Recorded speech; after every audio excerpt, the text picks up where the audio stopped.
Hello friends, मेरा नाम है ज़ैद और मैं एसएससी स्टेनोग्राफर की तैयारी कर रहा हूँ और मैं प्रिपरेशन कर रहा हूँ grade C and grade D के लिए। एसएससी स्टेनो एसएससी की तरफ से स्टेनोग्राफर की वैकेंसीज होती हैं जिसमें shorthand mainly skill test में पूछा जाता है, यानी आपको शॉर्ट हैंड आना चाहिए। और इसमें 3 मेजर सब्जेक्ट्स रहते हैं: English, GK, GS. English, GK, GS ये 3 सब्जेक्ट और आपको शॉर्ट हैंड आनी चाहिए। शॉर्ट हैंड आना मस्ट है और आपको 80 WPM की स्पीड होनी चाहिए या 100 WPM की स्पीड होनी चाहिए grade D and grade C के लिए रेस्पेक्टिवली। ओके, तो इस चैनल पर मैं एसएससी से preparation, study strategy, typing practice से रिलेटेड सब कुछ बताऊंगा आपको।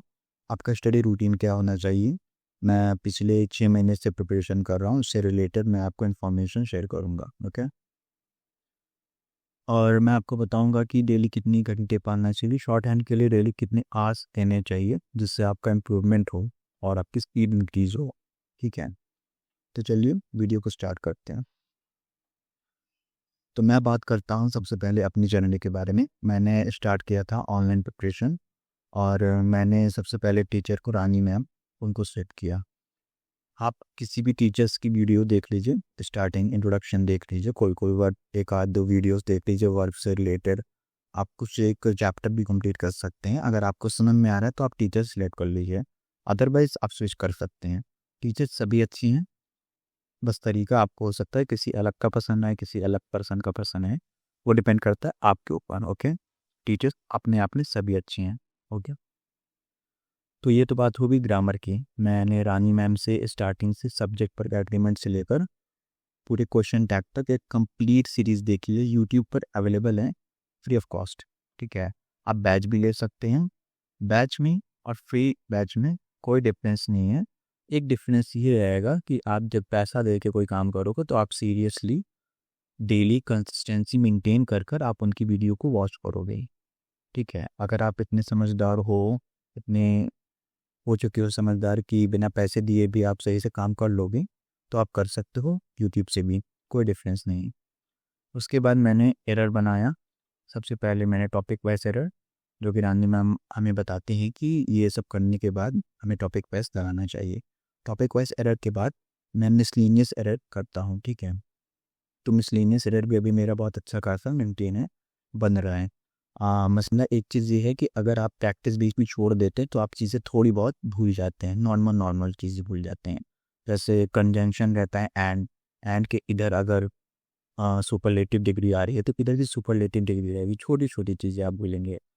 उसी तरह मेंटेन करना रहता है अलग अलग चीज़ें, तो कहीं ना कहीं ये चीज़ें आप भूल जाएंगे। इसलिए डेली बेसिस पर कंसिस्टेंसी मेंटेन करके आपको प्रैक्टिस करनी है। ठीक है, थोड़ी बहुत करिए, आधा घंटा 1 घंटा इनफ है, उसको आप बनाए रखिए, वो आपका रिवीजन का काम करेगा। और सबसे इम्पॉर्टेंट बात, ग्रामर पूरा पढ़ने के बाद उसको कॉन्क्लूड करिए। जो चीज़ें हैं, जो रूल हैं, आप उसको कॉन्क्लूड करके एक कह सकते हैं नोट्स बना लीजिए, स्मॉल नोट्स, डायरी ले सकते हैं जैसे मैं दिखाता हूँ।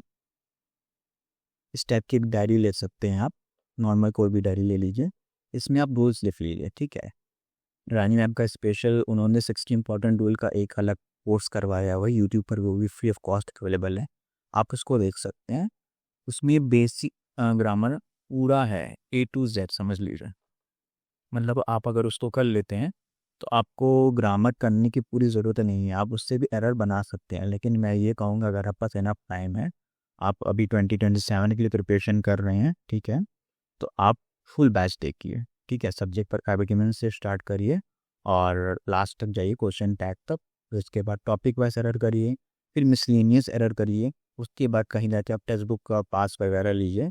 उसके बाद उसमें भी चैप्टर वाइज करिए, फिर टॉपिक वाइज करिए, फिर सेक्शनल, फिर फुल मॉक, ऐसे धीरे धीरे बढ़ना है आपको। ठीक है, आपको एक बार की मॉक फुल मॉक पे नहीं जाना है, ये आप डिमोटिवेट हो जाएंगे, डिमोरलाइज्ड हो जाएंगे, तो फिर आप कहीं ना कहीं अच्छा फील नहीं करेंगे, फिर आपकी प्रिपरेशन वो चीज़ प्रॉब्लम कर सकती है। दैट्स वाई आपको स्टेप बाय स्टेप चढ़ना है। ठीक है, और अभी तो मेरा इंग्लिश का लगभग 78% सिलेबस कंप्लीट हो चुका है, 80% भी कह सकते हैं।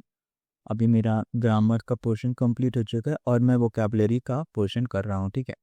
वोकैबुलरी के लिए सबसे बढ़िया है, सबसे अच्छा है ये बुक, आप ले लीजिए। आप लोग जानते होंगे मैं किस बुक की बात कर रहा हूँ, सॉरी। ये बुक है ब्लैक बुक, ठीक है।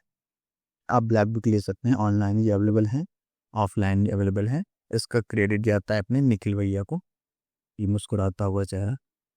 तो ब्लैक बुक इनफ है, अच्छा खासा इसमें होता है। इसमें PYQ भी है, ठीक है, प्रीवियस ईयर में पूछे गए जितने वो टैब हैं, ऑल सिनोनियम्स एंटोनियम्स जितने एग्जाम में होते हैं SSC के, उससे रिलेटेड सारी इन्फॉर्मेशन आपको मिल जाएंगे इस ब्लैक बुक में। अब बात करते हैं अपने रीजनिंग की। तो रीजनिंग का भी आप किसी अच्छे सर का बैच ले लीजिए। मेरी नज़र में तो काफ़ी सर हैं, तो मैं तो अभी करंटली पढ़ रहा हूँ साहिल तिवारी सर से। तो वो अड्डा 24/7 के टीचर हैं।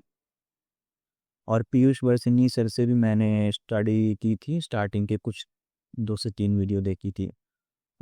एंड अगेन मैं फिर आपसे कह रहा हूँ कि टीचर सभी अच्छे हैं। आपको हो सकता है तरीका केकिंग का पसंद आए, केकिंग का पसंद आए। कुछ बच्चे बहुत सीरियस मोड में स्टडी करना चाहते हैं, तो उन्हें वैसे प्रेफरेंस चाहिए, वैसे टीचर्स चाहिए। और कुछ होते हैं कि थोड़ा सा मजाक भी चलता रहे, एकदम सीरियस ना हो जाए माहौल, तो वैसे टीचर्स भी अवेलेबल हैं यूट्यूब पर, ऑफलाइन ऑनलाइन हर जगह। आप उस बेसिस पर डिसाइड कर सकते हो। एंड अगेन मैं कहूँगा सबसे पहले आपको सिलेबस कंप्लीट करना है पूरा। और सिलेबस कंप्लीट करने के बाद तब आप उतरेंगे अपने मॉक पे, अपने रिवीजन पे, ठीक है।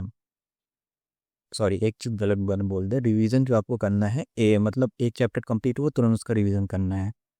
प्रैक्टिस आपको एकदम लास्ट में करना है, जिसकी मैं बात कर रहा हूँ, जिसको मॉक कह रहे हैं, ठीक है। उसकी आपको प्रैक्टिस बाद में करना है, पूरा सिलेबस कंप्लीट करने के बाद।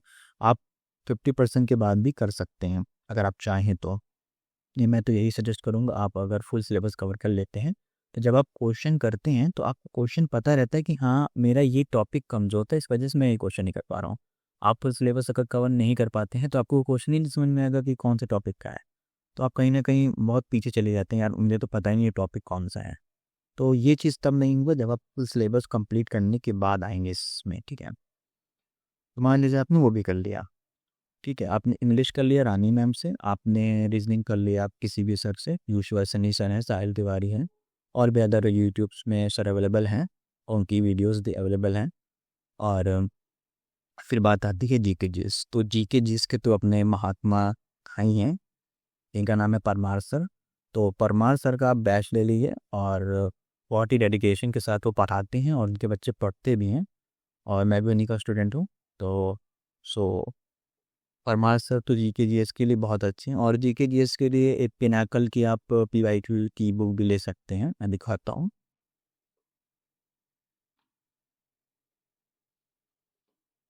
ये हुआ GS की है, पिनाकल की। इसमें 6500 प्लस TCS के MCQ है। TCS तो हट गया था और एडिक्यूटी आया था, वो भी हट गया है। अब देखिए कौन सा वेंडर आता है। तो क्वेश्चन तो सेम ही रहते हैं, वेंडर या जो भी है, इससे मतलब नहीं है आपको।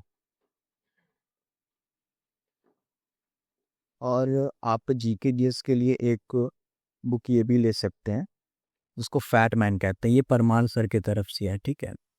परमार सर की तरफ से, dedicated to my father late Shri Parmar, मैंने पीछे लिखा हुआ है। तो ये बुक भी आप ले सकते हैं, ठीक है। ये ऑनलाइन ऑफलाइन अवेलेबल है। मैं इसी से स्टडी कर रहा हूँ, इसमें काफ़ी शॉर्ट नोट्स हैं। इसमें काफ़ी शॉर्ट नोट्स, शॉर्ट ट्रिक और डायग्राम वगैरह हर चीज़ का बहुत परफेक्टली डिज़ाइन बुक है। तो आप इसको भी ले सकते हैं। अभी लेटेस्ट में एक बुक आई है जिसका नाम है, आदित्य सर की है, मुझे ठीक से नाम नहीं याद है, वो भी GS की है। आप वो भी देख सकते हैं अगर आपको पसंद आए। मैंने परमार सर के इसलिए क्योंकि उनकी वीडियो भी अवेलेबल है, तो मैं वीडियो लगा कर क्लिक कर बैठ जाता हूँ, तो मेरा सॉरी एक तरह से नोट्स भी मेंटेन होता रहता है और वीडियो लेक्चर भी इम्प्रूव होता है, तो कंसिस्टेंसी बहुत अच्छी बन जाती है। अगर आप ऐसे वीडियो देखते हुए नोट्स बनाओगे तो आप कहीं ना कहीं थोड़ा सा पीछे फील करोगे अपने आप। तो ये इसलिए होता है, एक तरह से ये हार्ड कॉपी है जो नोट्स सर बनवाते हैं ऑनलाइन, उसकी हार्ड कॉपी आप बुक की तरह यूज़ कर सकते हैं। तो ये तो बात होगी GK GS की। हमने इंग्लिश देख लिया, हमने GK GS देख लिया, हमने रीजनिंग देख लिया। अब हम बात करते हैं सबसे इम्पॉर्टेंट, CBT देने के बाद आपको स्किल टेस्ट की तैयारी करनी है। एंड अगेन स्किल टेस्ट की प्रिपरेशन आपको सीबीटी देने के बाद नहीं करनी है, आपको पहले ही स्टार्ट कर देना है। कुछ लोग कहते हैं कि नहीं सीबीटी देने के बाद आएंगे हम आराम से 1-2 हफ्ता घूमेंगे टहलेंगे माइंड फ्रेश करेंगे फिर कहीं ना कहीं सीबीटी की सॉरी स्किल की प्रिपरेशन करें, तो ऐसा संभव नहीं है इस जनरेशन में। तो संभव नहीं क्योंकि कंपटीशन हाई है और कहीं ना कहीं शॉर्ट हैंड अपने आप में खुद एक कह सकते हैं टफ लैंग्वेज तो नहीं है क्योंकि प्रैक्टिस मेन है, लेकिन टाइम टेकन है, टाइम टेकन है, टफ नहीं है। ठीक है, बात को समझिए, टाइम टेकन है, टफ नहीं है।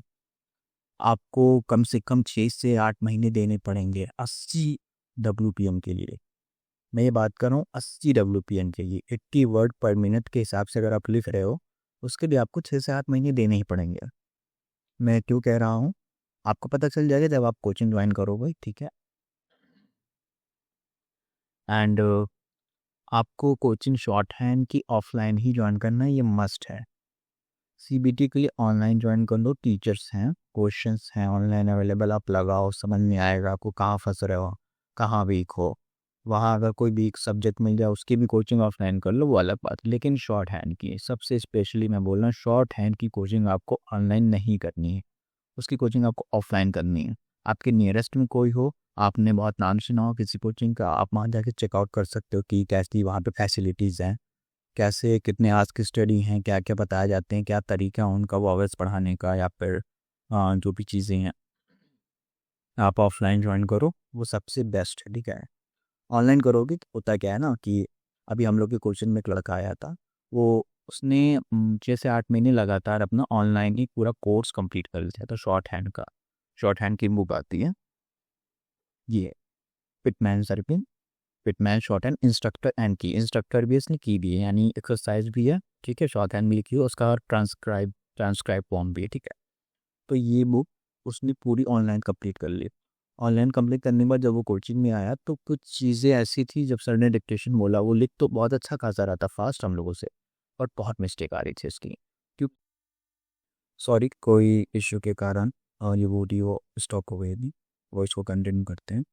तो मैं बता रहा था, जो वो लड़का मेरी कोचिंग में आया था जिसने ऑनलाइन शॉर्ट हैंड पूरा सीख लिया था बुक से, एंड वो लिख तो ले रहा था बट मिस्टेक हो रही थी, तो इसलिए मैं आपसे कह रहा हूँ कि आपको ऐसा नहीं करना है, आपको ऑफलाइन कोचिंग देखना है। आप टाइम ले लीजिए, आप देख सकते हैं कि इस कोचिंग में ज़्यादा अच्छे टीचर हैं, कितनी अच्छी आपको पढ़ाया जा रहा है, कितने अच्छे से बच्चों पे ध्यान दिया जा रहा है, होमवर्क वगैरह एंड प्रैक्टिस किस बेसिस पे कराई जा रही है, आप उसको देख लीजिए एंड तब आप ज्वाइन करिए कोचिंग को। And offline he coaching join करनी है आपको, ठीक है। तो मैं इस चैनल पर इससे रिलेटेड इन्फॉर्मेशन आपको शेयर करता रहूँगा। अभी तक जितनी मैंने इन्फॉर्मेशन दे रहा आपको थोड़ी सी भी कहीं ना कहीं हेल्पफुल लगी हो या फिर कुछ बातें मुझसे गलती हो गई तो मुझे वो भी बताइए।